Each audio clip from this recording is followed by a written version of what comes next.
Yo Prestige fam, don't forget to drop a like, subscribe and turn on notifications. Deuces. Join me in today's video as we talk about the best Apex Legends console settings that you should be using if you want to improve and have the upper hand against every other player. Be sure to sit back, relax, and without further ado guys, let's go!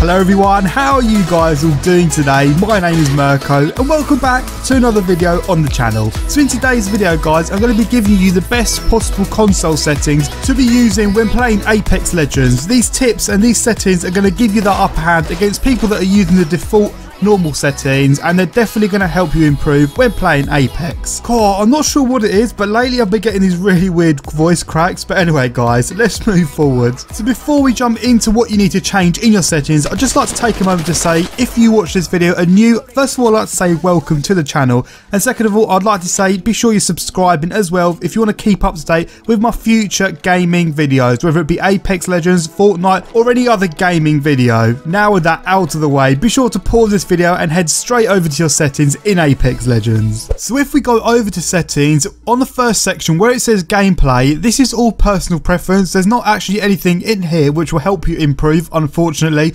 and my personal suggestion is that you just keep all of this at its default. Don't change anything, and let's move straight over to controller, because this here is the main part of this video guys. So if we go over to button layout, this is the number one thing that you want to change in your settings. So you click on button layout, and if we go over to default guys, we can see that there's a little bit of a problem here. Now in this game, crouching and sliding is the number one crucial thing, you know, if you want to slide past enemies. So if we're using the default settings guys, you can't actually slide and aim at the same time. So if you want to slide, you know, past walls or corners, or even want to slide down a mountain, you have to actually take your right thumb off of the aim around analog stick. And with this button puncher, if you go onto button puncher, you can actually crouch with your right analog stick, and this opens up a lot of doors for you guys, because what you can do is you can, you know, slide around the corner if you think an enemy's there, but you can also aim and move around whilst you slide,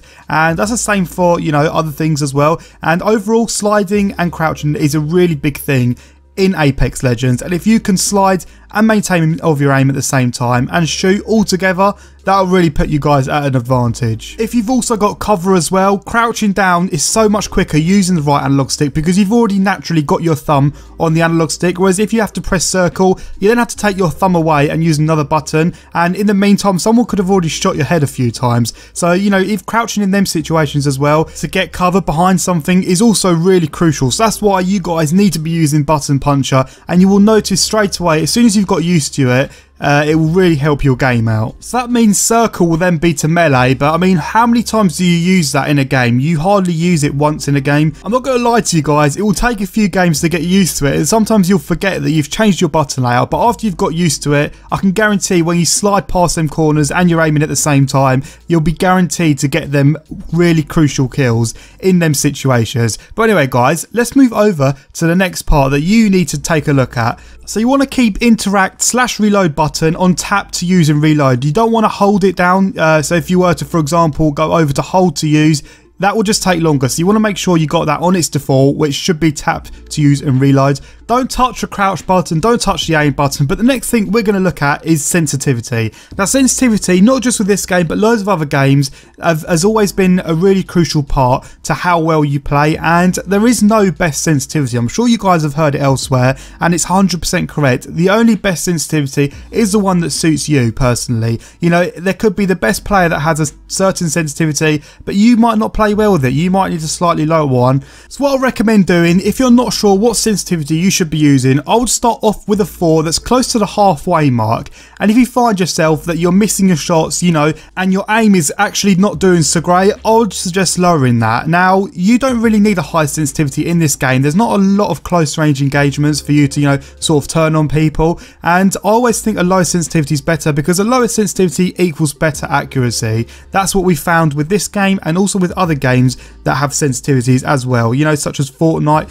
I would personally stay somewhere it in the medium. I wouldn't have a really low sensitivity, because if there are people to the sides, you know, enemies to the side of you, you want to be able to react quick enough in time. And I think having a 4 personally is the right balance for me, but you guys need to find the right balance for you personally. So I'd suggest starting on a 4, maybe a 5, go into games and see how you do. If you find yourself finding it too hard, maybe lower it. If you find your aim to be really good, maybe start increasing it and see how far you get before it starts sacrificing your aim. Now for sensitivity ADS, they haven't explained it too well, because I'm going with same, but that doesn't mean that my ADS sensitivity is going to be 4, just like it would be a moving around. Now having it on same is basically the default ADS sensitivity to what your normal sensitivity is. So having it on same is going to feel more natural to you, and it won't feel too fast or too slow. It'll be just in the middle for you. That's the best way I can explain it, and I would always rock with same. If you guys do want to test it out and you feel like maybe you can aim a little bit faster, I would definitely try increasing it, but at the moment I'm keeping it on same because that's more of the natural feel and it doesn't feel too fast or too slow. Now response curve, I believe, is a new setting we've seen on PS4. I believe this is one of the first games that's actually introduced this setting. If not, be sure to let me know what other game does response curve, and I've tested them out guys, and honestly I would stick with classic. Now the one which has the biggest difference is the high velocity.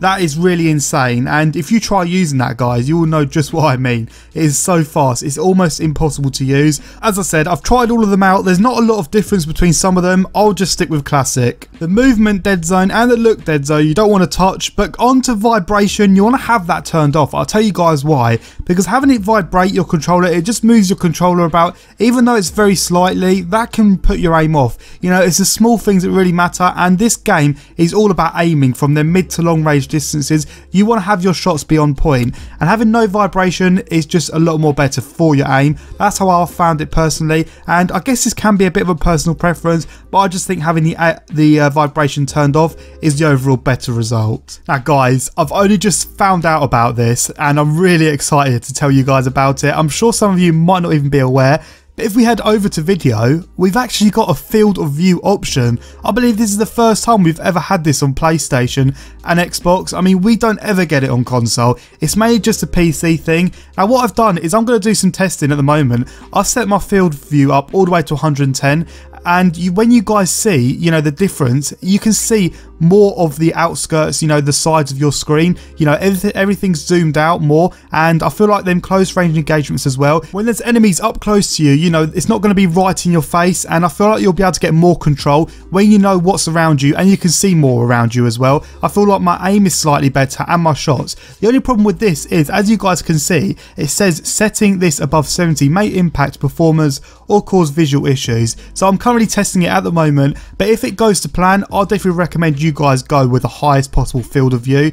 And if you're finding it a bit tricky, lower it slightly. I mean, I think having, you know, that whole zoomed out feeling and being able to see more around your screen is always an advantage. You might be able to pick enemies off from a distance that you wouldn't normally see if you were zoomed in. And if this goes to plan, you know, I'll definitely stick with this. I definitely recommend you guys give it a go. If it's nothing wrong, there's no issues, definitely stick with it guys, because having a long field of view is always an amazing feature. So there we go guys, we have covered all of the settings that you need to be changing in Apex Legends, and I'll guarantee if you do all of the things I've said, you will really improve as a player. And it takes time guys, be patient and you will get used to it eventually, and once you've got used to it, it is worth it in the end. So anyway guys, I'm going to wrap this video up here. I just want to say I've really been enjoying playing Apex Legends. I'm going to be bringing you guys loads of tips videos and also discussion videos based around this game, so be sure you subscribe so you don't miss any of that. Thank you all for watching this video, and I catch all of you guys out in another one. Take care guys.